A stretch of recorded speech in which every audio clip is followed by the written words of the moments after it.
नमस्कार, ANB news देख रहे हैं आप। मैं हूं आपके साथ पल्लवी राजपूत और हमारे खास कार्यक्रम स्वर्णिम मध्य प्रदेश छत्तीसगढ़ में आप सभी का स्वागत है। आइए रुख करते हैं खबरों का। छत्तीसगढ़ के मुख्यमंत्री भूपेश बघेल 28 जनवरी को कांकेर जिले को 342 करोड़ रुपए के विकास एवं निर्माण कार्यों की सौगात के साथ ही शासन की विभिन्न योजनाओं के तहत लाभान्वित हितग्राहियों को सामग्री और अनुदान सहायता राशि का चेक वितरित करेंगे। यह कार्यक्रम कांकेर जिले के गोविंदपुर में आयोजित होगा। मुख्यमंत्री भूपेश बघेल कार्यक्रम में 342 करोड़ रुपए के विभिन्न विकास कार्यों का लोकार्पण और भूमि पूजन करेंगे, जिसमें 94 करोड़ रुपए के 95 विकास कार्यों का लोकार्पण और 248 करोड़ रुपए के 74 विकास कार्यों का भूमि पूजन शामिल है। तो आपको ये अहम जानकारी हम पहुंचा रहे हैं। छत्तीसगढ़ के मुख्यमंत्री भूपेश बघेल 28 जनवरी को कांकेर जिले को 342 करोड़ रुपए के विकास एवं निर्माण कार्यों की सौगात के साथ ही शासन के विभिन्न योजनाओं के तहत लाभान्वित हितग्राहियों को सामग्री और अनुदान सहायता राशि का चेक वितरित करेंगे। यह कार्यक्रम कांकेर जिले के गोविंदपुर में आयोजित होगा।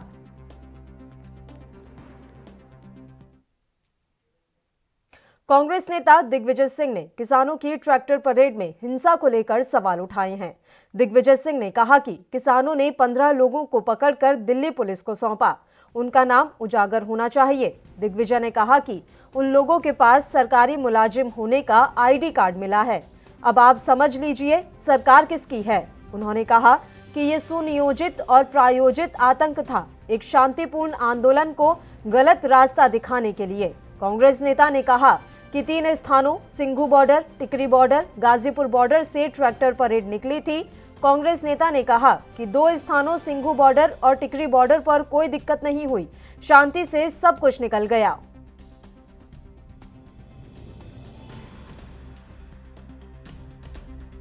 थे जहां से ट्रैक्टर रैली निकल रही थी, सिंघू बॉर्डर,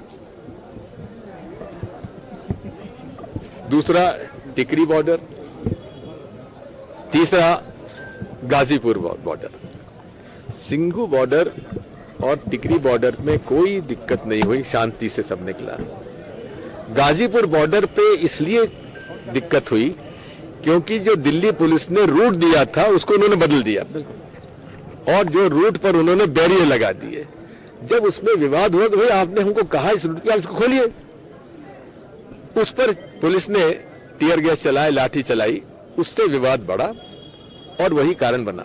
दूसरा, आपने देखा होगा वहां के 2 महीने से जो लोग शांतिपूर्ण सत्याग्रह कर रहे हैं वो हिंसक हो नहीं सकते।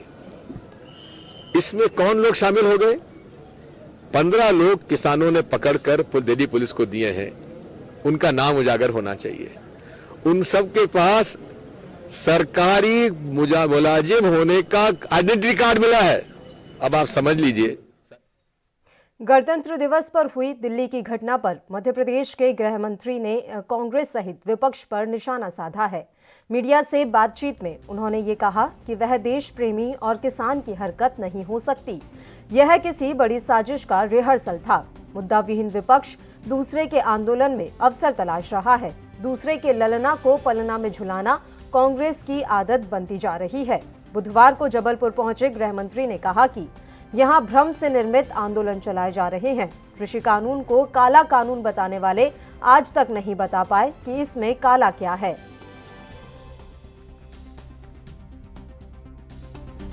जहां तक उस आंदोलन की बात है, वो आंदोलन भी पूरी तरह से भ्रम के द्वारा निर्मित है। आज तक कोई ये नहीं बता पाया कि उस काले कानून में काला क्या है। देश की स्थिति ऐसी है, यहाँ संभावनाओं पे आंदोलन हो रहे हैं।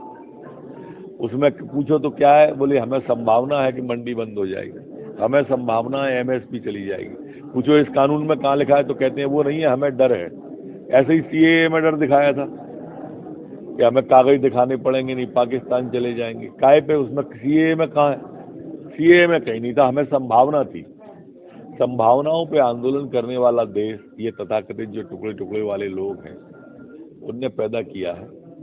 मुझे नहीं लगता जो भी उत्पात मचाया वो निंदनीय था और मुझे तो इन शरारतों में साजिशों की भी उम्मीद कर सकते हो। और आप वो विपक्ष आज जो मुद्दा विहीन विपक्ष है, आज कांग्रेस तो कोई आंदोलन कर नहीं सकती, दूसरे के आंदोलन में हिस्सा लेने की कोशिश करते, दूसरे के ललना को पलना में झुला रहे हैं। इससे विपक्ष का कोई भला नहीं होने वाला है। तो केंद्र सरकार के नए कृषि कानून के चलते अब मध्य प्रदेश के बालाघाट के किसान भी जन आंदोलन करने के लिए सड़कों पर उतर आए हैं। बालाघाट प्रशासन ने गणतंत्र दिवस पर किसानों को कुछ शर्तों के आधार पर ट्रैक्टर मार्च निकालने की इजाजत दी थी, किंतु किसानों ने हिंसक रूप धारण कर लिया। अंबेडकर चौक से आगे बढ़कर काली पुतली चौक पर पहुंचे, जहां प्रशासन की कड़ी मशक्कत के बाद किसानों ने आंदोलन को वापस मोड़ लिया और हालात पर काबू पाया गया।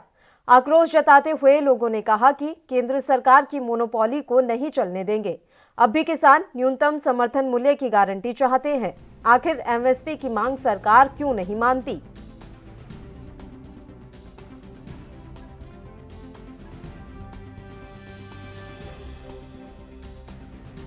तो बालाघाट से ये तस्वीरें इस समय आप देख रहे हैं। यहाँ पर भी किसानों ने आंदोलन किया है और इस किसान आंदोलन में कई आम लोग भी शामिल हुए हैं। मध्य प्रदेश के बालाघाट की ये तस्वीरें।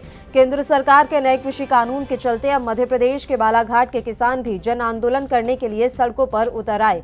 बालाघाट प्रशासन ने गणतंत्र दिवस पर किसानों को कुछ शर्तों के आधार पर ट्रैक्टर मार्च निकालने की इजाजत दी थी।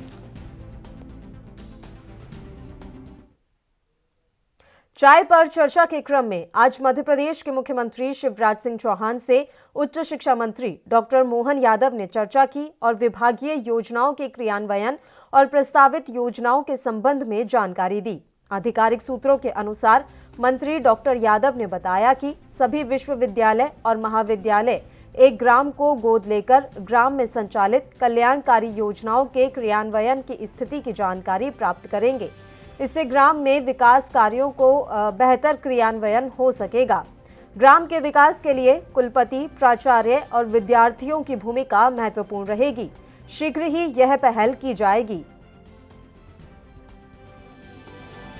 ये कि हमारे यशस्वी मुख्यमंत्री माननीय शिवराज सिंह जी ने मेरे उच्च शिक्षा विभाग के मामले में जिस ढंग से पिछले समय काम हुआ है उसका एप्रिसिएशन किया। उन्होंने बहुत खुश होकर कहा कि और ऊर्जा उमंग उत्साह से काम करने की ज़रूरत है। खास करके हमारा ट्राइबल का बेल्ट है और ये जो पिछड़े वर्ग के बेल्ट है इसमें भी हमको काफ़ी काम करने की गुंजाइश है।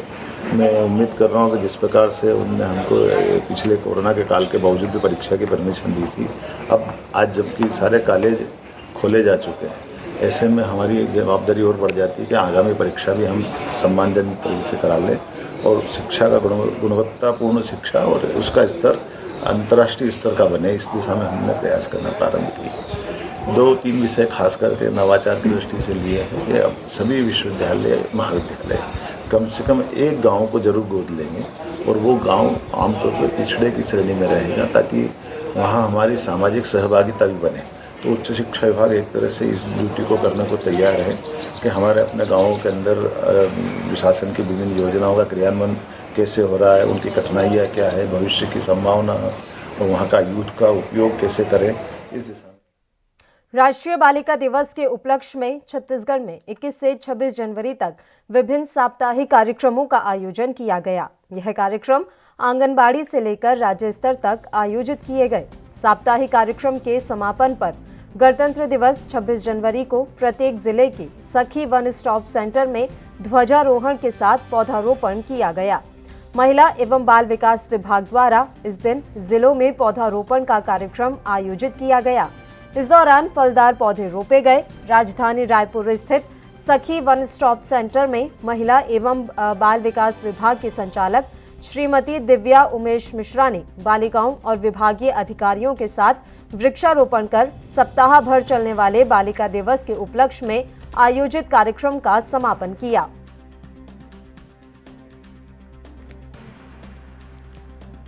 तो आप देख रहे हैं ये तस्वीरें। राष्ट्रीय बालिका दिवस के उपलक्ष्य में प्रदेश में 21 से 26 जनवरी तक विभिन्न साप्ताहिक कार्यक्रमों का आयोजन किया गया।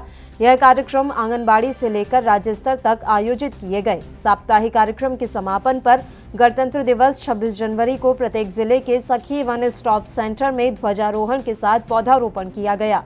महिला एवं बाल विकास विभाग द्वारा इस दिन जिलों में पौधारोपण का कार्यक्रम आयोजित किया गया। इस दौरान फलदार पौधे रोपे गए। राजधानी रायपुर स्थित सखी वन स्टॉप सेंटर में महिला एवं बाल विकास विभाग की संचालक श्रीमती दिव्या उमेश मिश्रा ने बालिकाओं और विभागीय अधिकारियों के साथ वृक्षारोपण कर सप्ताह भर चलने वाले बालिका दिवस के उपलक्ष्य में आयोजित कार्यक्रम का समापन किया। ये कार्यक्रम 21 जनवरी से 26 जनवरी तक चले हैं। पूरे प्रदेश भर में ये कार्यक्रम चलाए गए।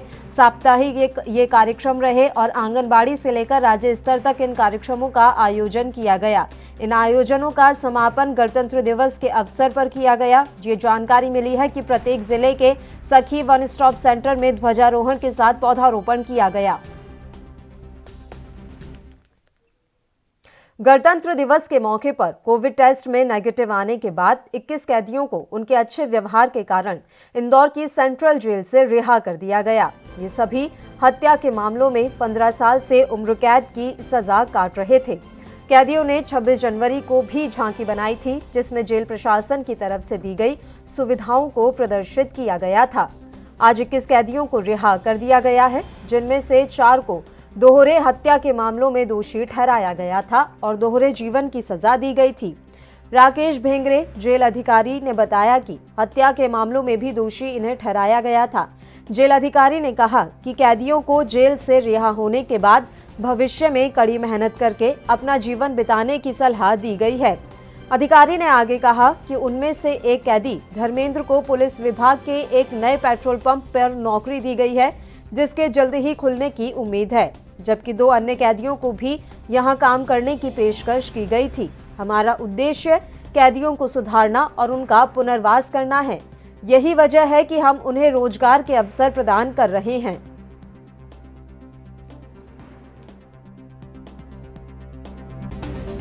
हत्या के अपराध में बंद हूँ। कब हुई थी ये हत्या और ये कितनी सन 2000 में 2 हत्याएं हुई थी। किसकी हत्या और की थी आपने और क्यों की थी? नाम तो मालूम नहीं, वो गुंडे थे, वसूली करने आए जी। तो उस कारण हत्या हो गई। कैसे कर दी थी आपने? और तब आप क्या करते थे, कितनी उम्र में? मैं ढाबा चलाता था, 45 साल उम्र थी। जी। फिर ये बुलेटिन में खबरों का सिलसिला लगातार यूं ही जारी रहेगा। फिलहाल एक छोटे से ब्रेक के लिए हम यहाँ रुक रहे हैं, फौरन हाजिर होंगे।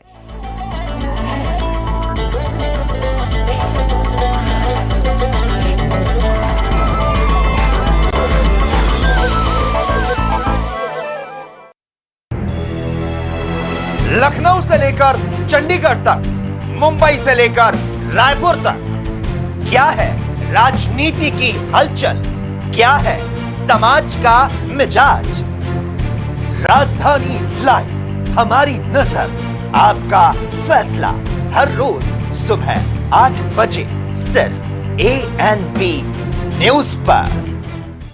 क्या आप दुबले पतले कमजोर हैं? आपकी सेहत नहीं बनती, भूख कम लगती है, वजन नहीं बढ़ता? दरअसल मेन बात खाना पीना खाना नहीं है, मेन बात है खाया पिया लगना।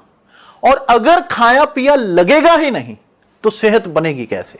इसलिए हमारी संस्था सन्यासी आयुर्वेदा ने एक ऐसी दवा बनाई है जो कि आपके पाचन तंत्र को, आपके लीवर सिस्टम को ठीक करने का काम करती है, ताकि आप जो भी खाएं उसका पूरे का पूरा निचोड़ आपके शरीर को लगे, आपकी भूख बढ़े, खाया पिया सही से लगे, नया खून बने, हड्डियों में जान आए, वजन बढ़े, ताकत बढ़े, चेहरे पर नूर आए और आप मोटे तगड़े खूबसूरत पर्सनैलिटी के मालिक बन जाएं। यह दवा पूरी तरह से आयुर्वेदिक होती है। इसका शरीर पर कोई भी साइड इफेक्ट, कोई भी नुकसान या दुष्प्रभाव नहीं होता। लड़के लड़कियां दोनों इसका इस्तेमाल कर सकते हैं और पहले 15 दिन के अंदर ही आपको इसका असर महसूस हो जाएगा। सिर्फ 650 रुपए की पूरे 1 महीने की दवा होती है और आप इसे घर बैठे 01145454545 पर फोन करके दवा मंगवा सकते हैं।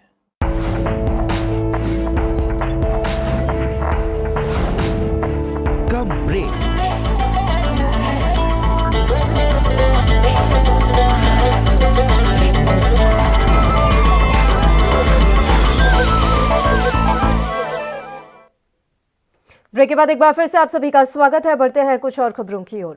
अब खबर छत्तीसगढ़ के दंतेवाड़ा से है, जहां 3 इनामी नक्सली सहित 24 माओवादी संगठन के सक्रिय सदस्यों ने सरेंडर कर दिया है। बताया जा रहा है कि कई वारदातों में रहे नक्सली प्रमुख रूप से डीकेएमएस अध्यक्ष आयतू मुचाकी बामन डेंगा शामिल हैं। डीकेएमएस अध्यक्ष पर भी पुलिस की तरफ से 1 लाख का इनाम घोषित था। वहीं नक्सलियों में 1 लाख की इनामी महिला कमली ने भी सरेंडर किया है। यानी कि इस अभियान के तहत अभी तक 272 नक्सली सरेंडर कर चुके हैं, जिसका असर दंतेवाड़ा जिले में देखने को मिल रहा है। चिकपाल मार्जिन जो कटे कल्याण एरिया कमेटी का कटे कल्याण थाने का अति संवेदनशील नक्सली क्षेत्र है, वहाँ पहली बार गणतंत्र दिवस बनाया गया। यहाँ पे हर बार लाल झंडा और काले झंडे का रहता था, चारों तरफ बैनर पोस्टर नक्सली लगे रहते थे। नक्सली यहाँ पे डांस ड्रामा करते थे, रिक्रूटमेंट करते थे। लेकिन पहला गणतंत्र दिवस है जहाँ पे 24 माओवादियों ने आत्मसमर्पण किया, जिसमें 3 इनामी माओवादी थे। धीरे धीरे करके आत्मसमर्पण बढ़ता गया। मध्य प्रदेश के बालाघाट के विश्व प्रसिद्ध कान्हा नेशनल पार्क के बफर जोन में एक टाइगर के शिकार का मामला सामने आया है, जहां शिकारियों ने जंगल में तार का फंदा लगाकर टाइगर को मारा है। सूचना मिलने पर वन विभाग की टीम घटनास्थल पर पहुंची। वहीं तार के फंदे में फंसे मृत पड़े टाइगर को देखकर वन विभाग में हड़कंप मच गया। वन विभाग ने घटनास्थल के आसपास का बारीकी से अवलोकन किया है और टीम फिलहाल जांच में जुटी हुई है। गौरतलब है कि कान्हा नेशनल पार्क के वन्य प्राणी की सुरक्षा को लेकर सरकार लाखों रुपए खर्च कर रही है, उसके बावजूद भी वन प्राणी असुरक्षित हैं। आपको संपूर्ण विवरण दे सकता हूं। जैसा मैंने आपको शुरू से बताया कि हमारा कौन सा कक्ष है, कौन से बीट है, सर्किल हमारा इसका मोबाइल लगता है और परिचित हमारा खापा है। और इसकी पहचान भी हम लोगों ने कर ली है कि ये जो है इसका हाँ जो हमारा प्रोटोकॉल रहता है उसके लिए एक हम एनटीसीए मैंने बताया ना, एनटीसीए के एक प्रतिनिधि होते हैं। एक हमारे जो उसके एनटीसीए के प्रतिनिधि के अलावा कुछ एनजीओ इंडिपेंडेंट होते हैं। तो जैसे यहाँ अभी आपने देखा कि हमारे एनटीसी के प्रतिनिधि के तौर पे भी जो है यहाँ पर सवर्णा गोस्वामी जो यहाँ पे आई हुई हैं, और एक एनजीओ के प्रतिनिधि के तौर पर यहाँ पर प्रिया वारेकर हैं, जो कि कॉर्पोरेट फाउंडेशन में अपना जो है काम करती हैं। मध्य प्रदेश के इंदौर में राशन माफिया पर सख्त कार्रवाई करते हुए जिला प्रशासन, नगर निगम और पुलिस की टीम ने संयुक्त कार्रवाई में दवे बंधुओं का साम्राज्य ढा दिया। उनके मोती तबेला और मूसाखेड़ी के मकानों पर नगर निगम का बुलडोजर चला है। राशन माफिया भरत दवे और श्याम दवे ने मूसाखेड़ी के अलावा कलेक्ट्रेट के पीछे मोती तबेला में 4 मकानों को नियमों का उल्लंघन करके उनका निर्माण कराया था, जिसे सुबह करीब 7:30 बजे गिरा दिया गया। मूसाखेड़ी के 3 मंजिला मकान में किराएदार भी रहते थे, जिन्हें नोटिस देकर पहले ही मकान खाली करवा लिया गया था।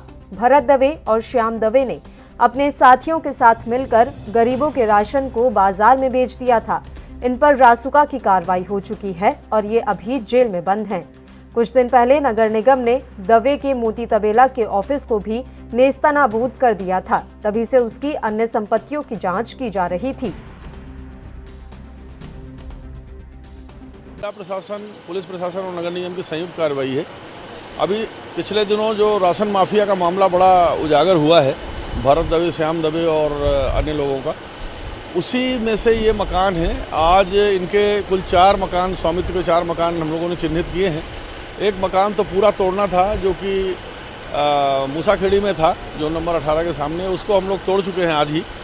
और ये दूसरा मकान है। इसमें इस मकान में ये मकान यद्यपि मंजूरी लेके बना था, लेकिन इसमें मंजूरी के खिलाफ बहुत कुछ बना लिया उन्होंने। तो इसमें सामने से 3 फीट, एक तरफ एक बगल में 3 फीट और एक बगल में 5 फीट, इस तरह से इसको तोड़ना है। और ऊपर की पूरी मंजिल अवैध है, जो पूरी तोड़ी जाएगी। इसके अलावा इसमें 3 बड़े बड़े आंगन जैसी दिए हुए थे नक्शे में, लेकिन इन्होंने उसका उल्लंघन करके उसको पूरा कवर कर लिया है। तो वो हम लोगों ने इलेक्ट्रिक मशीनें बुलाई हैं, कटर, उसके माध्यम से वो छतें काटने का काम चल रहा है। तो इसके अलावा आज इनके 2 मकान इसी इलाके में और हैं, जिनके मध्य प्रदेश में शिवराज सरकार एक और जहां भ्रष्टाचारियों को 100 फीट नीचे गाड़ देने की बात कहती है, तो वहीं दूसरी ओर भ्रष्टाचारी दिन प्रतिदिन बढ़ते ही जा रहे हैं। मामला मध्य प्रदेश के रीवा जिले का है, जहां हनुमाना जनपद पंचायत अंतर्गत आने वाले ग्राम पंचायत वीरादेई में सरपंच सचिव की मिलीभगत से लाखों का भ्रष्टाचार किया गया है। आपको बता दें कि पीसीसी सड़क निर्माण कार्य ग्राम पंचायत में ऐसा करवाया गया कि सड़क पूरी तरह से उखड़ चुकी है। शासन का पैसा खाने के लिए सरपंच सचिव ने दिखावे का कार्य कर दिया। वहीं ग्रामीणों के द्वारा बताया गया कि सरपंच सचिव के द्वारा ग्रामीणों की मजदूरी तक नहीं दी गई। मजदूरों से मनरेगा के तहत कार्य तो करवा लिए गए, लेकिन पूरी मजदूरी सरपंच सचिव और आला अधिकारियों की मिलीभगत से सब आपस में ही डकार गए। आप जानकारी मिलाए हो, मैं उसकी जांच करवाऊंगा, देखूंगा, मौके पे जाके मैं स्वयं देखूंगा कहाँ गुणवत्ता में कमी और कैसे उखड़ गई, उखड़ने का कारण क्या है, तदनुसार कार्रवाई करेंगे। सर सरपंच ये नहीं, अब जो मास्टर में काम किए उनके तो मास्टर का भुगतान हो रहा है। वो कौन सा काम है, किस काम उन्होंने काम किया है, वो भी एक जाँच का विषय है। अन्यथा की स्थिति में ये है जो मास्टर पे काम कर रहा है उनका मास्टर जो आएगा वो उनका ये कहना है, जो जाँच में तथ्य आएगा उस तदनुसार कार्रवाई। लगभग सर कितने दिन लग सकता है, 1 आध सप्ताह के अंदर। कहाँ से हैं आप? वीरादेश, ग्राम पंचायत वीरादेश। समस्या क्या है आपको? समस्या यह है कि काम करन तो पैसा देता ही नहीं है। माँ की डाले हैं खाता में, पैसा देता ही नहीं है। मैंने जाना था कि डाले हैं खाता में, जाए तो मैं आता ही नहीं। कितने दिन की? 5-5 6 हफ्ता का है। अब यह सबके साथ है का है। हाँ तो मांगी थे तो सरपंच कहा था कि डारे हैं। तो आप उनको बैंक चले जाइए और निकलो। अब कुछ कहता ही नहीं है। अभी है कहा तो कहीं दे थे। अच्छा, इसके बाद कहीं दे अब कहा जानी, अब जब दे दें तब पाए जाब तो जान जाब कि पाए हैं। अब जब ना दे तो कहा जाना कि दे कि न दे। अब बड़े कार्जन से कहा कही अभी है विनती है हमारी कि अब मिले। समस्या हमारी ये है कि जैसे मान लीजिए कि सड़क हो गया, तालाब हो गया, इन सभी में लेबर काम किए, काम करने के बाद इनसे जब पैसा मांगते हैं सरपंच से तो पैसा नहीं दिया जाता है इन लोगों को। क्या बोला जाता है सरपंच को? बोला जाता है कि बस देते हैं या तो खाता में डाल दिया गया है, जाके देख लीजिए। जब वहाँ जाते हैं पैसा नहीं मिलता है तो ये लोग आए फिर उनसे बोलते हैं कि देते हैं। इसी तरह का पोजीशन चल रहा है। ये कब से हो गया? ये 4 साल के। जिनको मजदूरी नहीं मिली तो कितने मजदूर होंगे ऐसे? मान लीजिए हर टोले से कम 100 लेबर होंगे जी। मजदूरी की ऐसा नहीं मिला। तो अब आपने कहीं शिकायत की? शिकायत नहीं की, अभी आपके माध्यम से। वहीं मध्य प्रदेश के बेटमा में सामुदायिक स्वास्थ्य केंद्र में कोविड-19 वैक्सीन का टीकाकरण शुरू किया गया है। कोविड-19 वैक्सीन का पहला टीका medical officer doctor Virendra Singh Chaudhary को लगा, जिसके बाद सामुदायिक स्वास्थ्य केंद्र के डॉक्टर, नर्स और स्टाफ को टीका लगाया गया है। Block medical officer Chandrakala Pancholi के द्वारा बताया गया कि बेटमा सामुदायिक स्वास्थ्य केंद्र में पहले डोज में 100 लोगों को टीका लगाया जाएगा, जिसमें स्वास्थ्य कर्मी, आशा, आंगनवाड़ी कार्यकर्ता, बीएलओ इन लोगों के नाम शामिल हैं। पहला टीका लगने के बाद वैक्सीन का दूसरा डोज 28 दिनों के बाद लगाया जाएगा। हमारे विकासखंड में 2 सेशन साइट सिलेक्ट किए हैं, सीएससी देपालपुर और सीएससी बेटमा, और दोनों जगह ये टारगेट रहता है कि प्रत्येक सेशन साइट पर एक वैक्सीनेटर को 100 बेनिफिशियरी का वैक्सीनेशन करना होता है। साथ साथ में यहाँ पर हमने 4 ऑफिसर्स और 2 वैक्सीनेटर सिलेक्ट किए हैं। ऑफिसर्स फर्स्ट जो गार्ड है वो पूरी उनके पास बेनिफिशियरी लिस्ट है, मास्क और थर्मल गन, सैनिटाइज है, जो पूरा निर्देशित करेंगे कि अगर कोई व्यक्ति मास्क पहन के नहीं आता है तो उसको मास्क पहनवाएंगे, सैनिटाइज करवाएंगे, थर्मल गन से फीवर चेक करेंगे। अगर व्यक्ति को फीवर होता है तो उसकी कोविड जांच के लिए भेजेंगे, न कि उसका टीका लगाएंगे। भारत सरकार द्वारा कोविड-19 का टीकाकरण का कार्य शुरू किया गया है। इसमें सबसे पहले स्वास्थ्य कार्यकर्ताओं को टीकाकरण लगाया जाना है। इस हेतु आज सबसे पहले मैंने एज ए मेडिकल ऑफिसर सबसे पहले टीकाकरण कराया, और चूंकि मेरे को करीब आधे घंटे से ज़्यादा हो गया है, किसी तरह की कोई परेशानी नहीं, किसी तरह की कोई दिक्कत नहीं है, किसी तरह का कोई दर्द नहीं है। कोई भी व्यक्ति इसको टीकाकरण लगाए और इसका लाभ उठाए, ये बहुत अच्छी चीज़ है। इसी से अपन कोरोना को हरा सकेंगे। और इसी के साथ स्वर्णिम मध्य प्रदेश छत्तीसगढ़ में फिलहाल के लिए इतना ही। मुझे दीजिए इजाजत। देश प्रदेश की तमाम ताज़ा और अहम खबरों के लिए आप बने रहिए हमारे साथ। नमस्कार।